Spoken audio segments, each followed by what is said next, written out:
দল দিয়ে যায় চেনা। রাজনীতির এই চেনা কথাটা বোধহয় ঋতব্রতর ক্ষেত্রে একেবারেই খাটে না। রাজনীতিতে দল হারালে অনেকেই প্রাসঙ্গিকতা হারান। ঋতব্রত বন্দ্যোপাধ্যায় যেন উল্টো নিয়মে চলেন। সিপিএম থেকে বহিষ্কারের পরেও রাজ্যসভায়, তৃণমূল থেকে বহিষ্কারের পরেও বিরোধী দলনেতার আসনে। ফলে প্রশ্ন উঠছে, দল তাকে তৈরি করেছে নাকি তিনি দলগুলিকে ব্যবহার করে নিজের রাজনৈতিক পরিসর তৈরি করেছেন?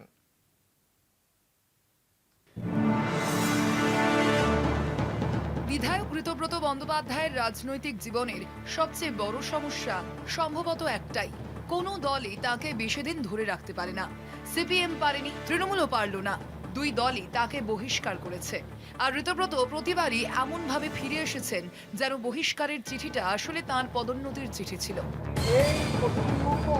তবে ঋতব্রতের সবচেয়ে বড় গুণ সম্ভবত আত্মবিশ্বাস। দুই দল থেকে বহিষ্কৃত হওয়ার পরেও তিনি এমনভাবে রাজনৈতিক নীতি কথা শোনান যেন আনুগত্যের সংজ্ঞাটা তিনিই লিখেছেন। তার বক্তৃতা শুনলে মনে হতে পারে বাংলার রাজনীতিতে মতাদর্শ, সংগঠন এবং শৃঙ্খলার শেষ জীবিত প্রতিনিধি তিনি। বহিষ্কারেই পদোন্নতি, দল গেল, পদ এলো। রাজ্যসভায় 3টি রাজনৈতিক পরিচয়ে সদস্য হওয়ার রেকর্ডও তার। সিপিএম, দলহীন, তৃণমূল। সাধারণ রাজনীতিকেরা একটি পরিচয় তৈরি করতে জীবন কাটিয়ে দেন। ঋতব্রত এক জীবনে কয়েকটি পরিচয় ব্যবহার করে ফেলেছেন। রাজনৈতিক বহুরূপী বললেও কম বলা হয়। মজার ব্যাপার হলো, তিনি যে দলে থাকেন কিছুদিন পর সেই দলের নেতৃত্বের সঙ্গেই তার মতভেদ শুরু হয়। ফলে রাজনৈতিক মহলে একটা কৌতূহল তৈরি হয়েছে, ঋতব্রত আসলে বিরোধী দলনেতা হওয়ার জেনুইন মেটেরিয়াল।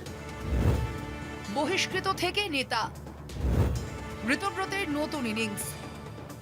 46 বছর বয়সে তিনি বিরোধী দলনেতা হয়েছেন, নিঃসন্দেহে বড় সাফল্য। তবে একটা বিষয় তার ধারাবাহিকতা প্রশ্নাতীত। যে দলই তাকে নিজেদের সম্পদ বলে ভেবেছে, কিছুদিন পরে সেই দলকেই তাকে নিয়ে অন্য ব্যাখ্যা দিতে হয়েছে। আর ঋতব্রত, তিনি ততক্ষণে পরের অধ্যায়ের শিরোনাম লিখতে বসে পড়েছেন। কমল দাশগুপ্তের রিপোর্ট, কলকাতা টিভি।